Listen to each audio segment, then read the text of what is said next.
To get your message out to over 2 million homes, call Positive Promotions at 302-292-3994 or log on to our website at PosProTV.com.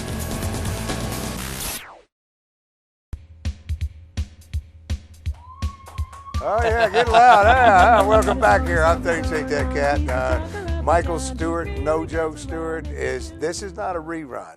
Because if you tune into that other network, I do that every now and then, that other thing that you did out there, that Contender, I get to see you in a rerun, but this is not a rerun. Is it back on again? Oh, yeah, they've been running it. Yeah. I got to see Michael fight the other night, but that's over with. You did all right. You told me, you said, Tim, you're going to be proud. I mean, I was. I mean, you didn't make it to the finals. You didn't win it all, but you did. You represented well. I tried to, Timmy. I was a little upset with them a little bit because when I beat that kid, not only did I tear my rotator cuff, but that's just an excuse.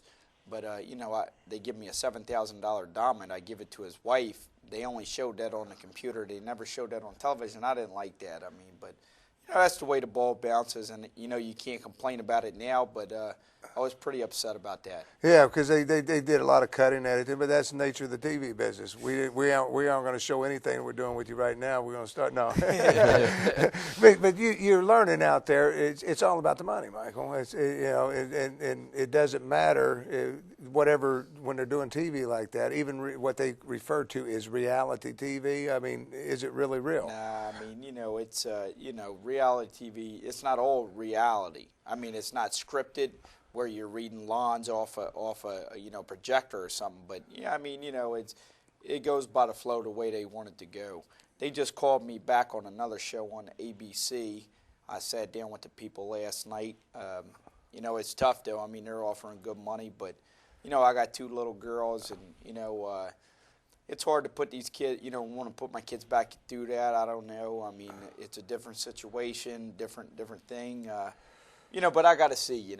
Yeah, well, you got a lot of things going on. Let's go to your boxing career, because you wouldn't be Michael Stewart if it wasn't for the boxing. And I want to talk a little bit different, if we can, just for a second here, Mike, and then we'll go to your career where it's at today. But what a venue for you to get off the streets and change your life. And I want to, we talk about boxing and everything else, and I say you wouldn't be here today as Michael No Joke Stewart if it wasn't for that boxing. You know it and I know it.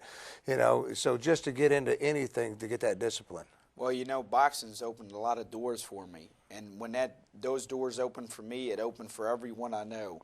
Because, if I could help the next person out from the door that opened for me, I did it. And then, that's always been the case with me. And, I've always tried to help guys out. I mean, I put 60 guys in the union.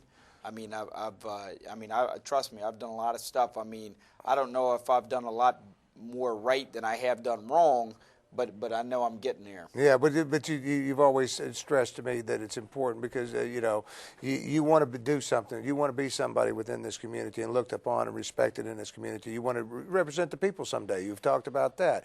But right now, we're still boxing, because people don't realize a lot of people in the boxing industry, they're just getting started at your age. They're just getting their first shots and everything. And you've been at it a long time already. How many fights you got into that, Mike? I got, I turned pro in '96, 11 years ago. I'm 29 years old, so I turned when I was 18. I got 47 pro fights. I'm getting ready to fight here on the 19th up in Edmonton, Canada. That'll be my 48th fight. I got a television coming back on March 3rd. But like I said, I got ABC. We're talking about doing something. I don't know if that's going to happen yet. But, hey, listen, I'm not going out there trying to make $1 million and this and that. I like to see everybody out there make the most money they can. And if I can help them make it, then I'm going to try to help them make it. And, I got two little girls. I just want them to look at me when they get older and say, look, my dad went out there and tried for me. I don't ever want them to look back and say, oh, my dad didn't do that for me. Yeah. Because, I try to do the best I can for my kids. And, Stallone and them told me, Mike, you can't save the world. But I told them I could die trying, because I try to do everything for everybody. And, but that's the nature of me. That's my genetic makeup. Some people aren't like me, but that's how I am. People say sometimes I got to change, but listen, I'm not going to change, because that's the way I was born and Yeah, raised. Kevin, and, here, you know, that's yeah, it. yeah. You don't like the way it does. I don't want him to change. But you've always been, since the day I met you. I mean, you're just a great young man. I mean, you're just full of energy and really care about the community and the people in the community. That's what it boils down to. And my hat's off to you. Now you got a big fight. You say you got a fight in Edmonton. You know, is it? You know, you kind of just blow it off as another fight. I mean, what's happening? I mean, some promoters up in Canada saw that how big the show was up in Edmonton, and that's over there by Seattle. You know, it's a 5-hour plane flight, something I don't like, but I'm going to go because I don't want to let anyone down. You know, they're begging me to come out there, so I'm going to go. You know, maybe I shouldn't, but I am. Yeah. And it isn't against anybody great. Matter of fact, I don't even know who the opponent is yet, but they'll have somebody for me because they're billing it at, you know, me being there. So, right. you know, but every fight's a tough fight. I don't care if the guy's 1-99 or 99-1. He's going to be a tough fight. He might be 2-99 after he finishes. That's right. So. He catches you, you go to sleep. I mean, that's the nature of the game, and I know that.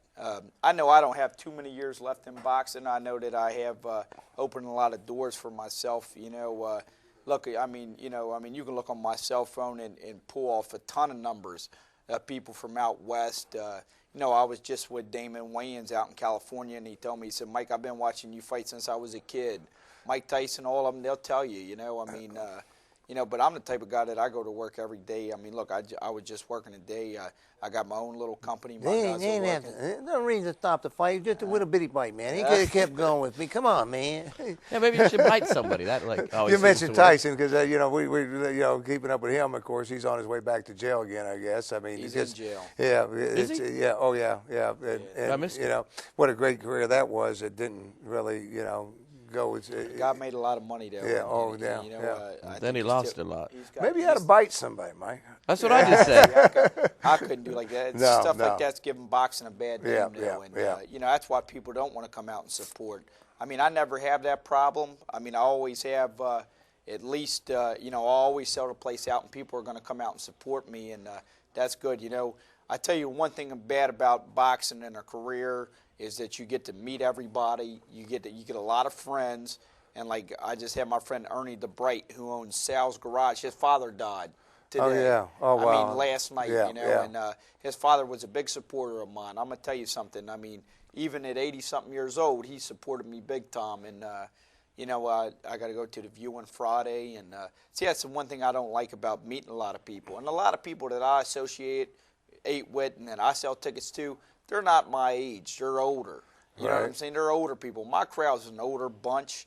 But you got a lot of support when you do a fight, and especially here locally. I mean, it fills up, sells out. I can sell out in a day myself. I don't need to go out there and promote it, this and that. I mean, everybody knows that. I mean, I can sell. Dover Downs knows that. Ed Suter and Betsy Cooper and them, they know. And you know, so you know, it's like that. But you even after the boxing, Michael, I know you're going to be, you know, big in this community and ongoing. I mean, I think you're a tremendous young man. I want to say lots of luck in Edmonton. Don't lose it, you know, because you're still ranked. I mean, you're still up there. I got that fight March 3rd with De La Hoya and them up in Philly on television. As long as I don't get cut this fight. That's what I say. Don't get be really slick out there. But you know, like I said, I know that I don't have too many years left. I mean, I have some good fights left in me. But 47 pro fights, 29 years old. I'm not the youngest guy in the world, but I'm also not the oldest. All right, well, Michael Stewart, no joke, Stewart. If you don't want to miss it, we'll keep you up to date on the big fight on TV, and good luck to you in Edmonton. We got to take a quick break. Stay with us. We'll be right back right after this.